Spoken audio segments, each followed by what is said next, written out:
Hello learners, welcome back to my channel. तो आज हम लोग फाइनल सेशन लेने वाले हैं थ्योरी ऑफ डिमांड का।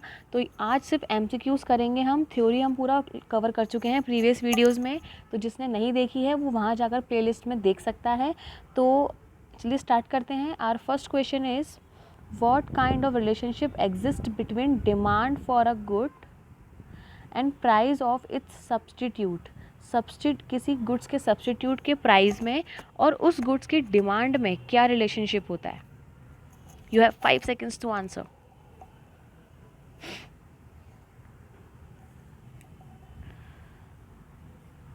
Hair the answer is direct. First of all, substitute goods क्या होते हैं? सब्सटीट्यूट गुड्स वो होते हैं कि जो एक दूसरे की जगह पर यूज़ किए जा सकते हैं। For example, you have ice cream cone, ठीक है, and you have ice cream cubes. दोनों ही चॉकलेट फ्लेवर्स के हैं, दोनों ही चोको चिप फ्लेवर के हैं, ठीक है। तो अगर आपको कोन का प्राइस ज़्यादा लगता है तो आप क्यूब खाएंगे, और क्यूब का प्राइस ज़्यादा लगता है तो कोन खाएंगे। इसके अलावा if we have any pen, किसी कंपनी का पेन है हमारे पास, अगर उस पेन के प्राइस इंक्रीज़ हो जाते हैं तो लोग दूसरे पेन की डिमांड बढ़ जाएगी, लोग दूसरे पेन को ख़रीदना शुरू कर देंगे। तो किसी चीज़ की डिमांड और उसके सब्सटीट्यूट गुड्स के प्राइस में कैसा रिलेशन होता है? डायरेक्ट। ये बढ़ेगा तो ये भी बढ़ेगा, ये कम होगा तो ये भी कम होगा। ओके, होप आंसर आपको क्लियर हो गया होगा। ठीक है, नेक्स्ट क्वेश्चन देखते हैं।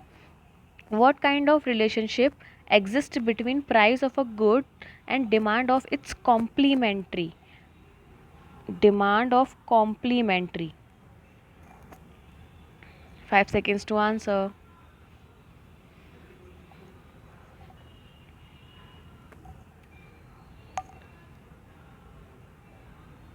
Okay, the answer is inverse relation. अब कॉम्प्लीमेंट्री गुड्स क्या होते हैं? कॉम्प्लीमेंट्री गुड्स वो होते हैं जिनको साथ में यूज़ करना पड़ता है, ठीक है, किसी एक डिमांड को फुलफ़िल करने के लिए। जैसे अगर कार की डिमांड बढ़ गई, कार के प्राइस बढ़ गए, तो कार की डिमांड कम हो जाएगी, और कार की डिमांड कम हो जाएगी तो कार में जो टूल्स लगते हैं, टूल्स, उसकी डिमांड भी कम हो जाएगी। Car and tools are complementary goods, जो एक दूसरे को कॉम्प्लीमेंट करते हैं, एक दूसरे को पूरा करते हैं। तो इसके प्राइस बढ़ने पर इसकी डिमांड क्या होगी? कम हो जाएगी, ठीक है। तो इनवर्स रिलेशनशिप होता है किसी चीज़ की डिमांड और उस चीज़ के कॉम्प्लीमेंट्री गुड्स के प्राइस में। Okay, next question. What kind of relationship exist between income and demand of inferior goods.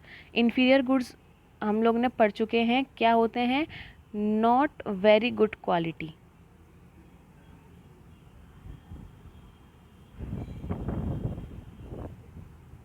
जो बहुत ज़्यादा अच्छी क्वालिटी के गुड्स नहीं होते हैं।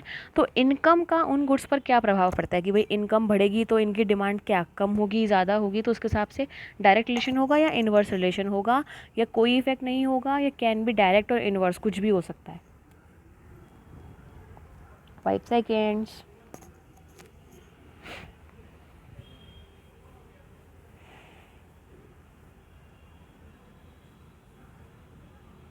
Okay, so here the answer is inferior, sorry inverse. ऐसा क्यों? भाई जो ज़्यादा अच्छी क्वालिटी के गुड्स नहीं होंगे, अगर कंज्यूमर की इनकम जो है वो बढ़ेगी तो वो अच्छी क्वालिटी की तरफ जाएगा ना। तो जो इन्फीरियर गुड्स हैं उनकी डिमांड कम हो जाएगी, हो गया ना इनवर्स रिलेशन, ठीक है। Next question.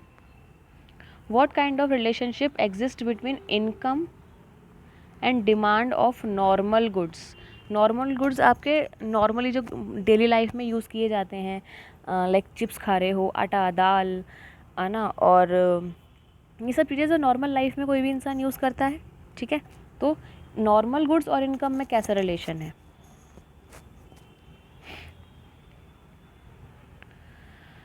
Okay, here the answer is direct, ठीक है। डायरेक्ट कैसे? कि भाई अगर इनकम बढ़ेगी तो कंजम्पशन भी बढ़ेगा, ठीक है। ज़्यादा इनकम तो नॉर्मल गुड्स ज़्यादा लेना शुरू हो जाएंगे हम लोग। That is denoted as direct relationship. Income और नॉर्मल गुड्स में डायरेक्ट रिलेशनशिप होता है, लेकिन इनकम और इन्फीरियर गुड्स में इनवर्स रिलेशन होता है, और इनकम और सुपीरियर गुड्स में भी डायरेक्ट होता है। अगर ये बढ़ेगा तो सुपीरियर गुड्स मतलब अच्छी क्वालिटी वाली चीज़ें भी लोग ज़्यादा खरीदेंगे। Okay, next question is from law of demand. How law of demand expressed functionally. Law of demand को हम कैसे डिनोट कर सकते हैं, कैसे उसका ये इक्वेशन लिख सकते हैं। 5 seconds.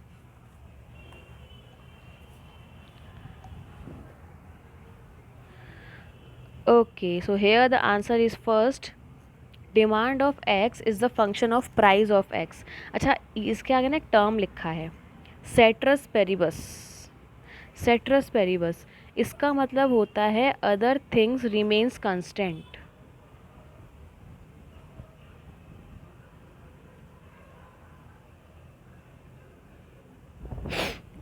इसका मतलब है कि कोई सी और चीज़ में चेंज नहीं आना चाहिए। हमने लॉ ऑफ डिमांड की अजम्पशंस पढ़ी थी कि no change in income, no change in preferences, no change in price of related goods, तो कुछ भी चेंज नहीं होना चाहिए। तो सेट्रिस पेरिबस का मतलब है अदर थिंग्स रिमेन्स कांस्टेंट। तो demand is the result of price. अगर प्राइस बढ़ गया तो डिमांड कम हो जाएगी, और प्राइस कम हो गया तो डिमांड बढ़ जाएगी। This was the law of demand. अगर बाकी चीज़ें स्टेबल रहती हैं, कंस्टेंट रहती हैं, चेंज नहीं आता है। ओके, ठीक है, नेक्स्ट क्वेश्चन देखते हैं। When demand curve is downward sloping it's slope is. जब डिमांड कर्व इस तरह से नीचे की तरफ स्लोप कर रहा है तो उसका मतलब क्या है? नेगेटिवली स्लोप्ड है, पॉजिटिवली स्लोप्ड है, ज़ीरो है, या कंस्टेंट है? Simple, the answer is negative. ये हम कितनी बार वीडियोस में डिस्कस कर चुके हैं कि भाई नेगेटिवली स्लोप होने का मतलब है, डाउनवर्ड स्लोप्स होने का मतलब है कि वो नेगेटिवली स्लोप्ड है, और इस तरह से स्लोप होगा ऊपर की तरफ तो ये पॉजिटिवली स्लोप्ड है। ठीक है, okay. Income effect states that as price of goods falls demand rises because rise in. अगर प्राइस, किसी चीज़ का प्राइस गिर जाता है तो डिमांड राइज हो जाती है। ऐसा क्यों होता है? क्योंकि किस चीज़ में राइज होता है, क्या चीज़ बढ़ती है हमारे पास? सोचो सोचो सोचो, नॉर्मल सा क्वेश्चन है। The answer is real income. कैसे? सपोज आपके पास 1000 रुपये हैं, ठीक है, और 1000 रुपये हैं, तो आप अगर पिज़्ज़ा खाना है तो अगर 200 रुपये का पिज़्ज़ा है तो आप 5 पिज़्ज़ास खरीद सकते हो। देखो, ये तो आपकी मॉनेटरी इनकम है, ठीक है, और इससे जितना आप चीज़ें खरीद सकते हो वो आपकी रियल इनकम होता है। सपोज़ अगर पिज़्ज़ा का प्राइस जो है वो 150 हो जाता है, पिज़्ज़ा का प्राइस 150 हो जाता है, तो 5 पिज़्ज़ास खरीदने के बाद भी आपके पास 250 रुपये बचेंगे। 5 पिज़्ज़ास 150 के 750 के हुए, ठीक है, तो अभी भी आपके पास 250 रुपीज़ बचेंगे।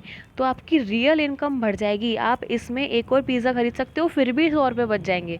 तो द थिंग इज़, जब प्राइस गिरता है तो किसी भी कंज्यूमर की रियल इनकम इंक्रीज़ हो जाती है। थे वही 1000 रुपये, लेकिन फिर भी हम ज़्यादा खरीद पाए। क्यों? क्योंकि हमारी रियल इनकम जो है वो इंक्रीज़ हो गई। ओके, आई होप ये आंसर क्लियर होगा। आगे देखते हैं। Giffen goods are, Giffen goods क्या हैं? An inferior goods, one of high negative income elasticity of demand, consumed by low paid workers, या all of the above?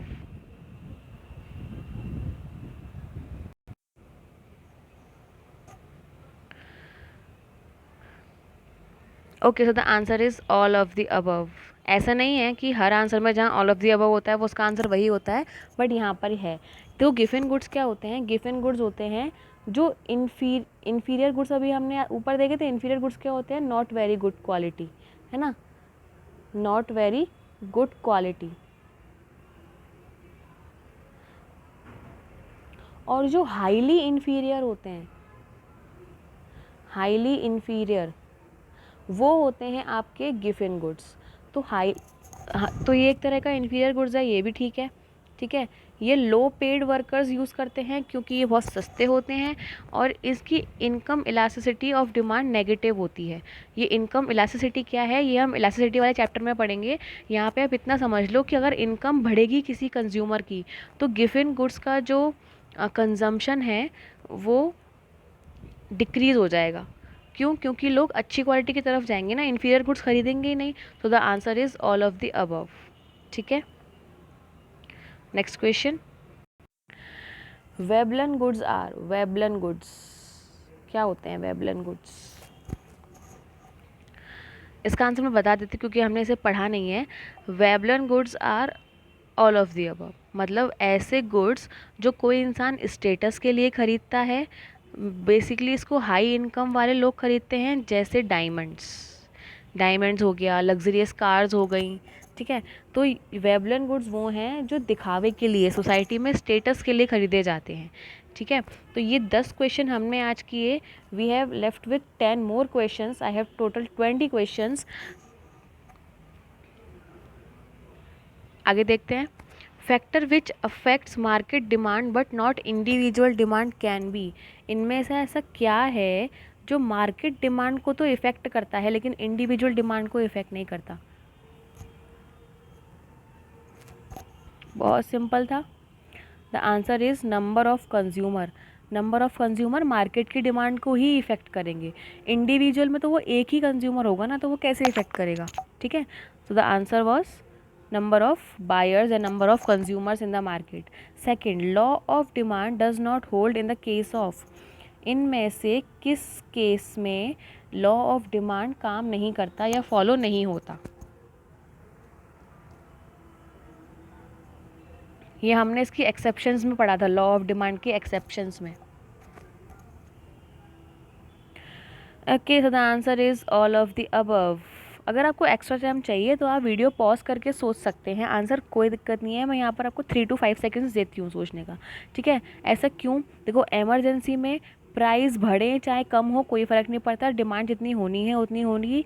Expectation of price rise, अगर future में price बढ़ने वाले हैं, अभी price बढ़े हैं और फ्यूचर में और बढ़ने वाले हैं, तो लोग अभी ख़रीदने लग जाएंगे, तो प्राइस के बढ़ने का कोई फ़र्क नहीं पड़ेगा। और कॉन्स्पिशियस गुड्स जो हैं उस पर भी कोई फ़र्क नहीं पड़ता प्राइस के राइज होने का, कम होने का। ठीक है, तो the answer is all of the above.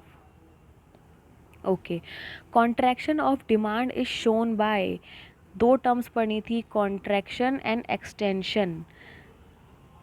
देखिए क्या आंसर होगा इसका, 5 seconds.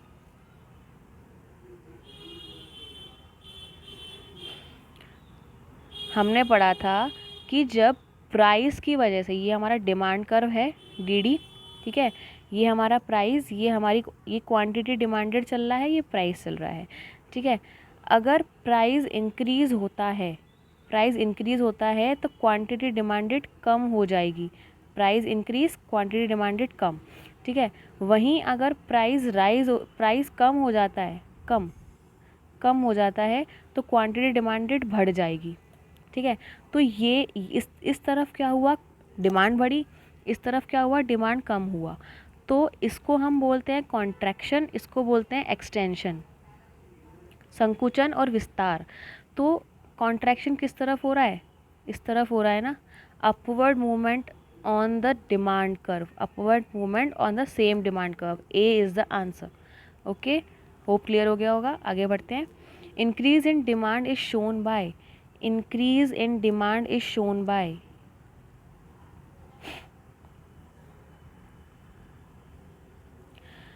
the answer is rightward shift of the demand curve।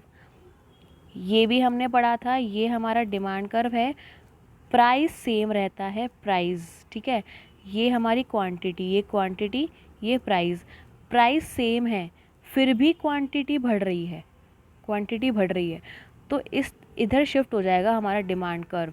तो राइट शिफ्ट हो रहा है इंक्रीज होने की वजह से, तो the answer is right shift of the demand curve. Okay, expansion, expansion कैसे शो करते हैं, अभी ऊपर देखा था, एक्सपेंशन क्या हो जाएगा, downward movement on the demand curve. देखिए next question, when same units are demanded at higher prices it shows, when same units are demanded at the higher prices, price बढ़ रहे हैं फिर भी, प्राइस बढ़ रहे हैं फिर भी उनकी सेम क्वांटिटी बिक रही है, कुछ इस तरह से बना सकती हूँ। ये क्वांटिटी है, ये डिमांड है, ओ प्राइस है, ये हमारी डिमांड हो गई। क्वांटिटी सेम है ना, और प्राइस बढ़ रहा है, प्राइस बढ़ गया, यहाँ से यहाँ हो गया, और क्वांटिटी सेम है, तो क्या होगा, इन राइट वर्ड शिफ्ट हो जाएगा, और राइट वर्ड शिफ्ट होने का मतलब क्या होता है, इंक्रीज़ होना डिमांड को। अच्छा, एमसीक्यू करने का मतलब ये नहीं है कि आप अपनी नॉलेज ही चेक कर रहे हो। एमसीक्यू करने का मतलब ये भी है कि जहाँ पर जो चीज़ समझ में नहीं आई थी वो हम दोबारा रिवीजन में लें, और ऐसी चीज़ कुछ नया हमें जहाँ पर मिल रहा है वो हम मतलब गेन करें। ठीक है, तो don't take it as at your test, take it as your learning. Okay, तो ये क्लियर था कि इस तरफ शिफ्ट हो गया इसलिए इंक्रीज था, इस तरफ शिफ्ट होता तो डिक्रीज हो जाता। ठीक है, when there is fall in price of complementary goods and rise in the price of substitute goods, it shows। Complicated का क्वेश्चन है, ध्यान देना। कॉम्प्लीमेंट्री गुड्स के प्राइस तो गिर रहे हैं, ठीक है, और सब्स्टिट्यूट गुड्स के प्राइस बढ़ रहे हैं। मतलब अगर एक कार की बात करें तो एक कंपनी की कार के प्राइस गिर रहे हैं, ठीक है, और कार के टूल्स के प्राइस जो हैं वो बढ़ रहे हैं, तो क्या होगा।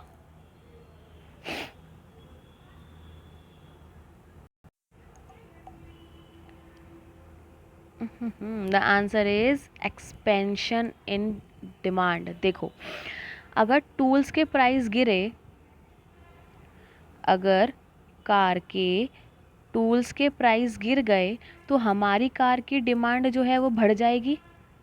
ठीक है, और किसी और कंपनी की कार के प्राइस बढ़ गए तब भी हमारी कार की डिमांड बढ़ जाएगी।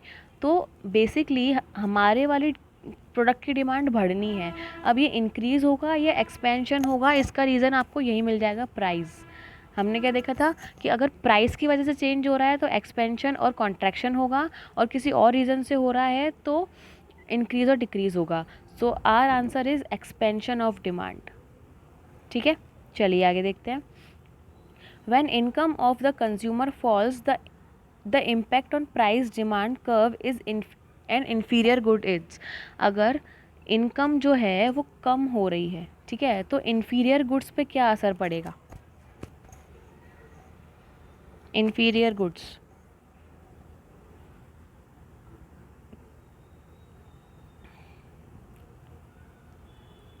शिफ्ट हो जाएगा राइट की तरफ। देखो, ये हमारा क्वांटिटी डिमांडेड है, ये हमारा प्राइस है, ये हमारा डिमांड कर्व था। ठीक है, ये प्राइस, ये क्वांटिटी। अब प्राइस तो सेम ही है लेकिन इसकी डिमांड बढ़ गई, इनकम कम हो जाएगी तो इन्फीरियर गुड्स की डिमांड बढ़ जाएगी, लोग बहुत अच्छी क्वालिटी से थोड़ी नीचे की क्वालिटी पर आ जाएंगे, तो ये राइट वर्ड शिफ्ट हो जाएगा, shift to the right. Okay, चलिए आगे देखते हैं। If with the rise in price of goods Y, demand of goods X rises. मतलब अगर वाई के प्राइस बढ़ रहे हैं तो एक्स की डिमांड बढ़ रही है, तो ये किस तरह के गुड्स होंगे, सब्स्टिट्यूट होंगे, कॉम्प्लीमेंट्स होंगे, नो रिलेटेड होंगे, या जॉइंटली डिमांडेड होंगे। ऑल इंडिया 2015 में आया हुआ क्वेश्चन है। चलिए, सो the answer is substitute goods. अभी हमने देखा था किसी और के कार की अगर प्राइस बढ़ रहे हैं तो हमारे कार की डिमांड बढ़ जाएगी, है ना।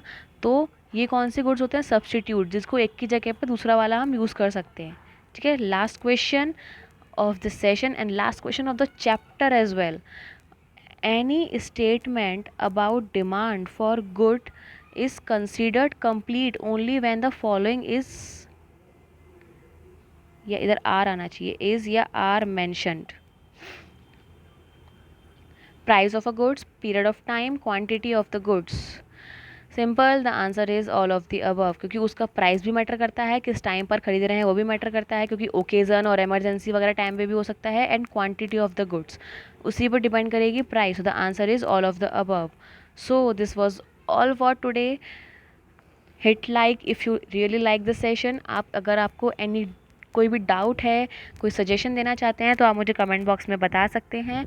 इसके अलावा subscribe my channel, press bell icon ताकि आपको आगे की वीडियोस की नोटिफिकेशन भी मिलती रहे। And take care guys, be healthy, bye bye.